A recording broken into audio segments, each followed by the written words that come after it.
आप सभी का खैर मकदम है आपके अपने official YouTube channel chalk and duster academy में एक बार फिर से। उम्मीद है आप लोग खैर आफियत से होंगे और अपने घर में जो है वो बैठ के इम्तिहान की तैयारी कर रहे होंगे। आज का जो सेशन है वो खास तौर पे काफी रिकमेंडेशन के बाद एनवीएस के तालिब इल्मों के लिए है, क्योंकि आप लोगों को बखूबी मालूम होगा कि नवोदय विद्यालय समिति का जो पेपर है वो आपका 11 जनवरी को होना तय पाया है, पीजीटी का और पीजीटी का।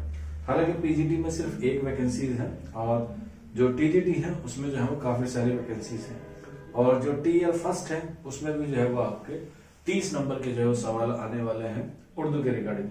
और उर्दू के हवाले से जो मैंने आपको एक वीडियो प्रोवाइड कराया था EMRS का, जो एकलव्य का रेसिडेंशियल स्कूल होते हैं उनकी पैटर्न पे जो है वो उम्मीद है इस बार एनवीएस का पेपर आने के पूरे इम्कान है। उससे पहले वाली वीडियो में मैंने आपको बताया था कि जो आपके 30 नंबर के क्वेश्चंस आएंगे वो पैराग्राफ में भी आ सकते हैं और ग्रामर में भी आ सकते हैं। तो काफी सारे बच्चे कह रहे थे सर ग्रामर का पोर्शन जो एग्जाम में आएगा वो कुछ क्वेश्चन जो है वो हमारे करा दीजिए। हालांकि मैंने ऐप पे जो है वो सारे क्वेश्चन जो है वो करा दिए थे, लेकिन कुछ बच्चे कह रहे सर दोबारा से रिविजन करा दीजिए।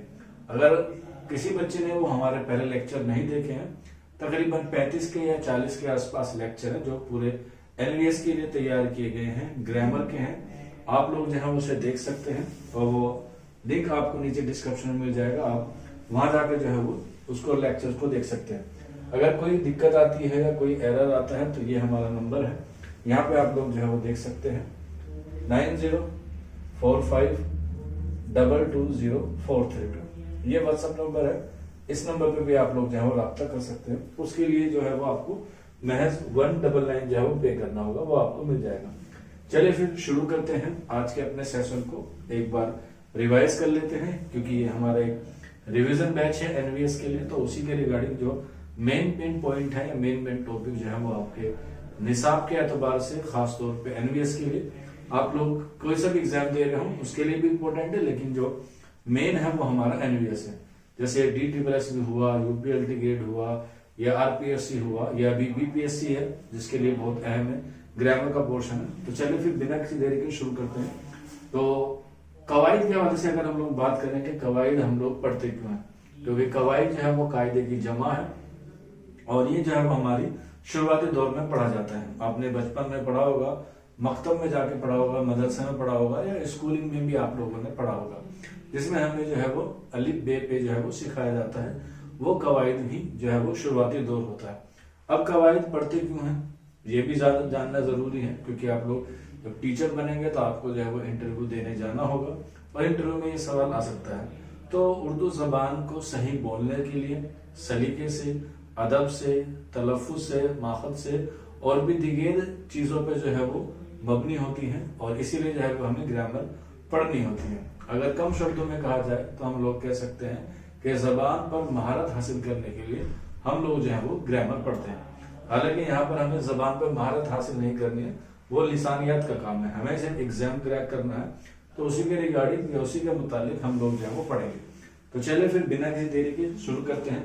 जबान को सही लिखने और बोलने के लिए कुछ उसूल और ज़ाब्ते होते हैं। उन उसूलों और ज़ाब्तों को कवायद कहा जाता है। उर्दू एक तरक्की याफ्ता क्या है, जबान है। कैसी जबान है, एक तरक्की याफ्ता जो है वो जबान है। मैं दूसरा कलर ले लेता हूँ, ये रहा, तरक्की याफ्ता जबान है। इसके सही लिखने और बोलने के उसूल और ज़ाब्ता मुकर्रर है। उर्दू कवायद का ताल्लुक उन्हें उसूलों और ज़ाब्तों की तशरीह व तोज़ी से है, यानी कि एक्सप्लेनेशन से और तलफ़ुज़ से है।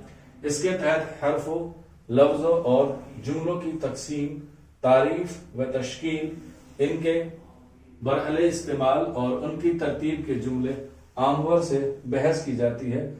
उर्दू कवायद को 5 इज्जाम में क्या किया गया है, तकसीम किया गया है, यानी कि पूरी उर्दू कवायद को 5 हिस्सों में तकसीम किया गया है।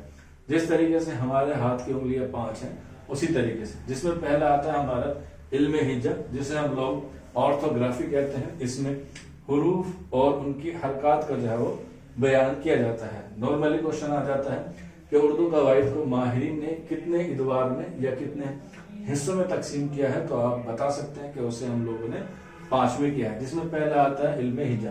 आप लोग जानते हैं बचपन में अलिफ ज़बर आ, बा ज़बर बा, अब बा, इस तरीके से हिज्जे करके सिखाया जाता है, तो वही है।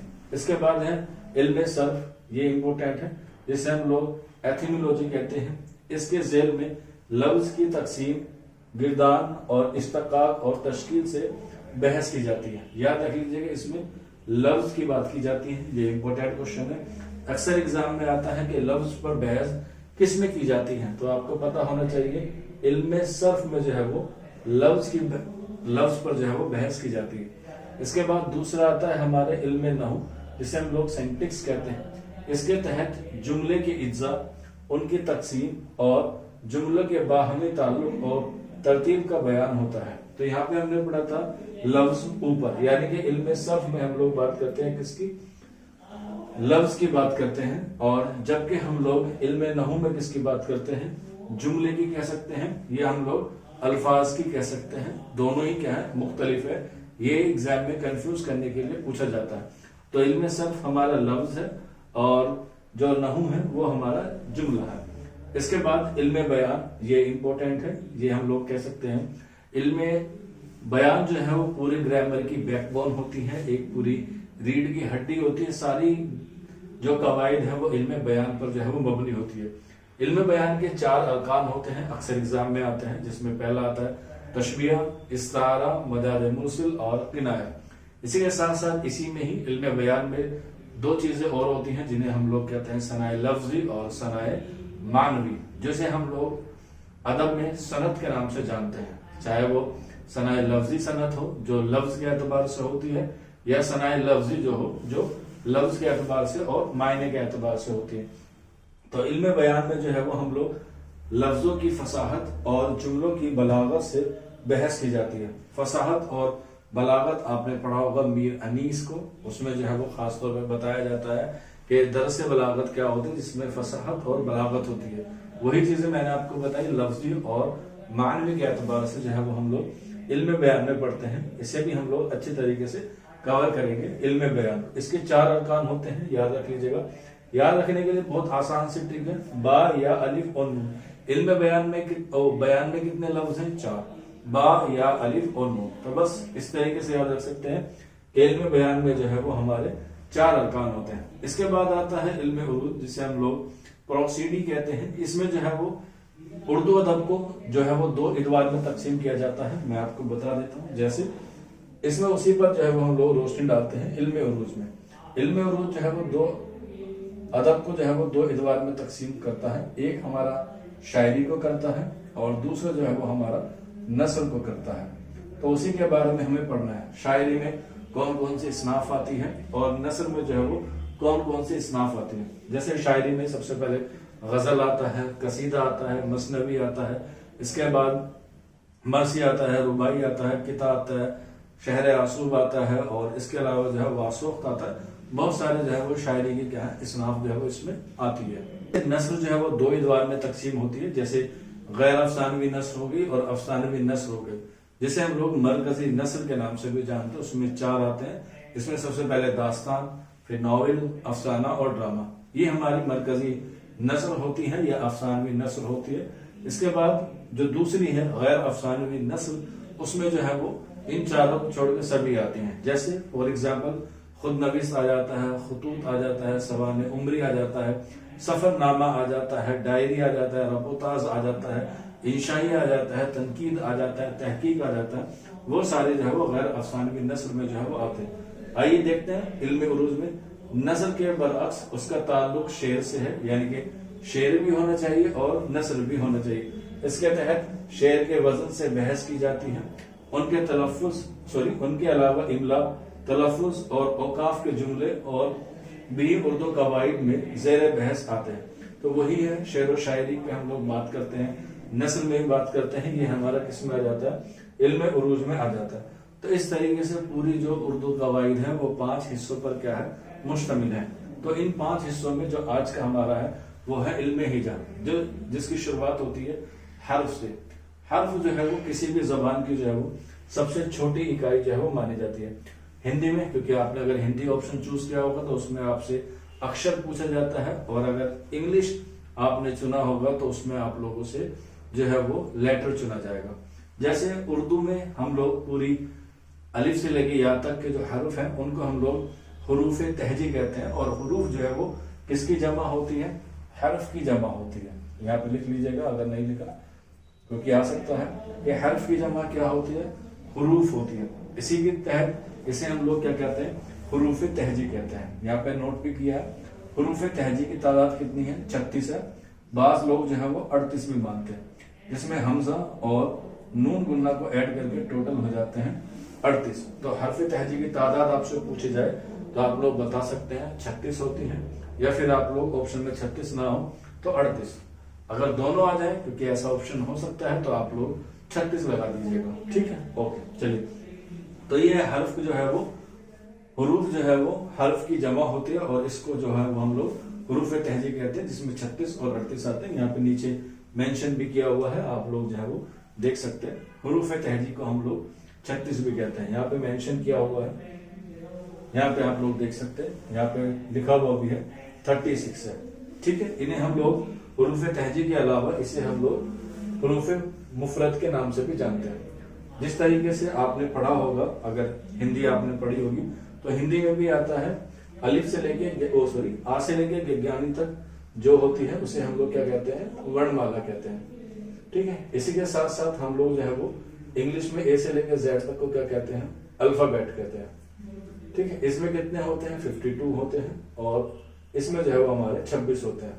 तो ये हुई वर्णमाला जो हमारी हिंदी में होती है, और इंग्लिश जो है वो हमारा 26 हुआ। कभी कभी पूछ लेता है कि हिंदी की जो लिपि है तो वो क्या है, जिसे हम लोग उर्दू में रस्मुल खत कहते हैं, तो आ जाएगा इसका देवनागरी हो कहते हैं इसे, और हिंदी देवनागरी, और इंग्लिश की जो अल्फाबेट होती है उसे रोमन में लिखते हैं, और उर्दू में जो लिखते हैं वो होती है हमारी खत नस्तालिक। ठीक है, तो याद रख लीजिएगा, अक्सर एग्जाम में आ जाता है। आइए आगे बढ़ते हैं। इसके बाद हुरूफ तहजी के बाद ये हमने पढ़ लिए 36 है, अलिफ बे पे ते टे से, ये आप लोग याद कर सकते हैं। इसके बाद हुरूफ मुफरद जिन्हें हम लोग हुरूफ तहजी कहते हैं, वो 2 एतबार में तकसीम होते हैं। ये हुरूफ जो है वो मुफरद है, जिन्हें हम लोग हुरूफ तहजी के नाम से जानते हैं, ये 36 होते हैं। इसके बाद होते हैं मुरक्कब हुरूफ। ठीक है, इनके 2-3 नाम हैं, लिख लीजिएगा। पहला है मुरक्कब हुरूफ, और दूसरा है इनका हिकारी हुरूफ।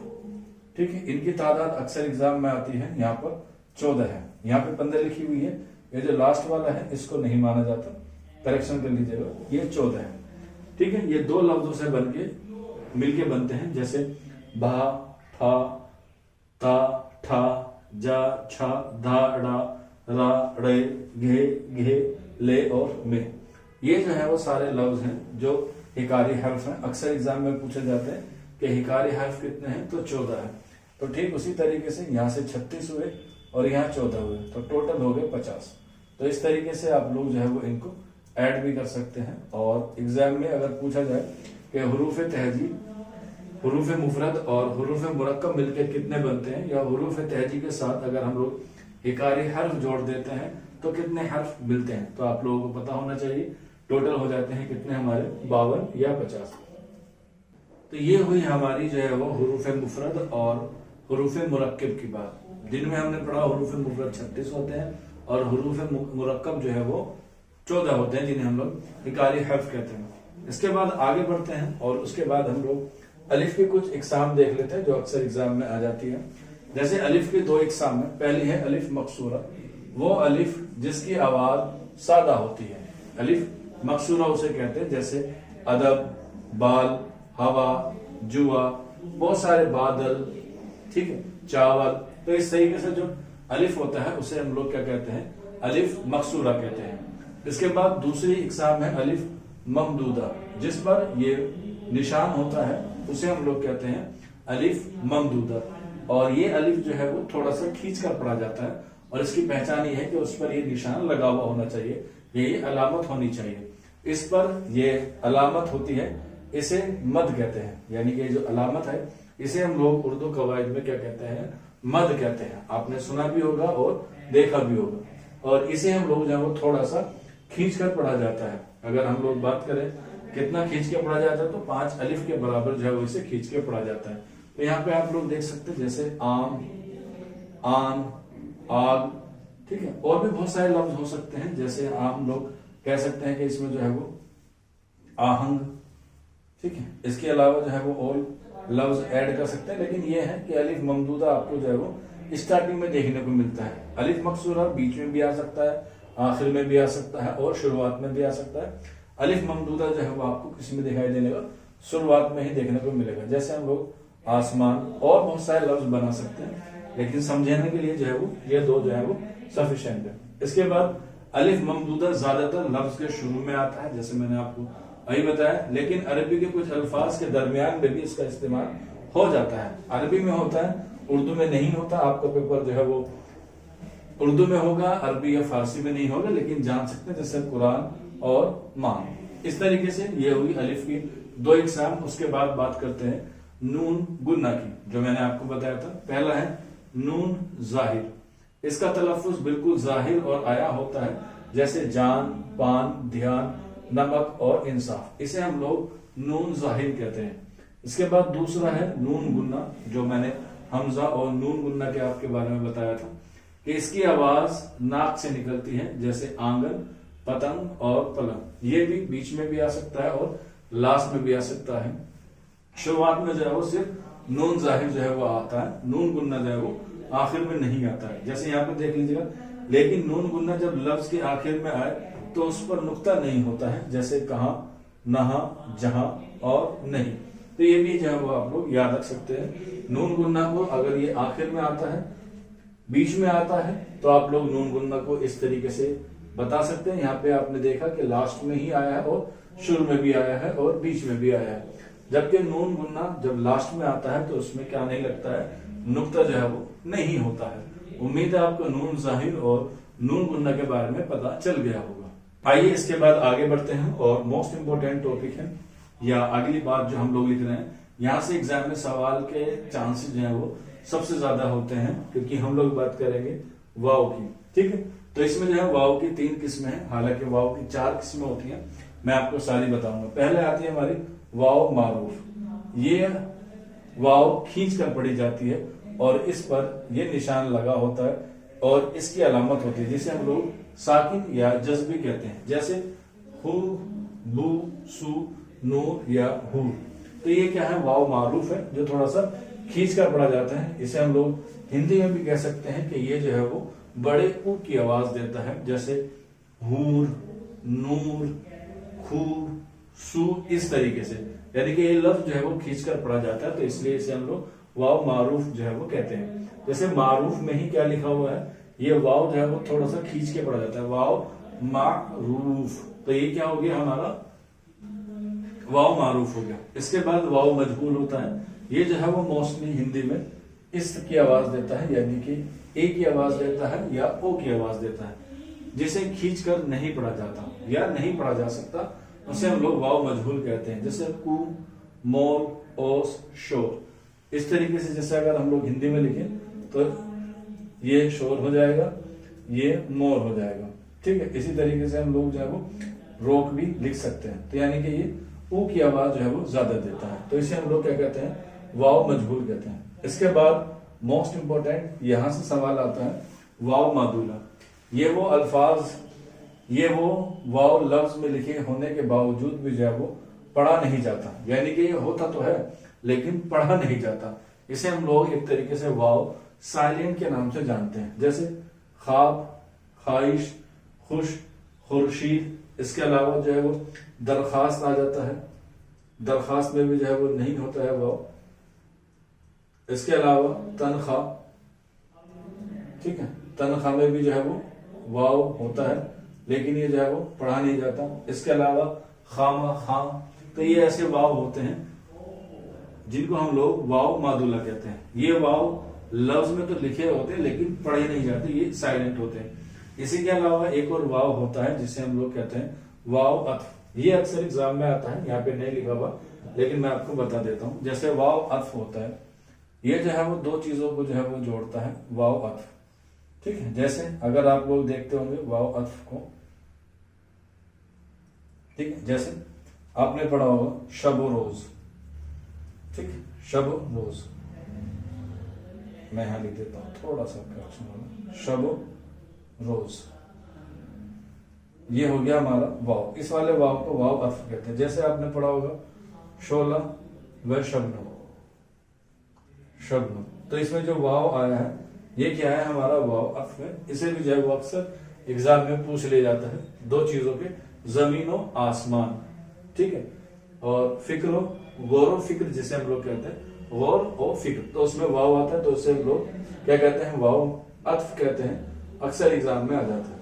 तो ये कुछ बातें थी आज के लेक्चर में। इसी से जो है वो कम से कम 2 से 3 सवाल बनेंगे। जब हम लोग अगली क्लास में मिलेंगे तो उसके आगे की क्लास को कंटिन्यू करेंगे। आज के सेशन में इतना ही, शुक्रिया।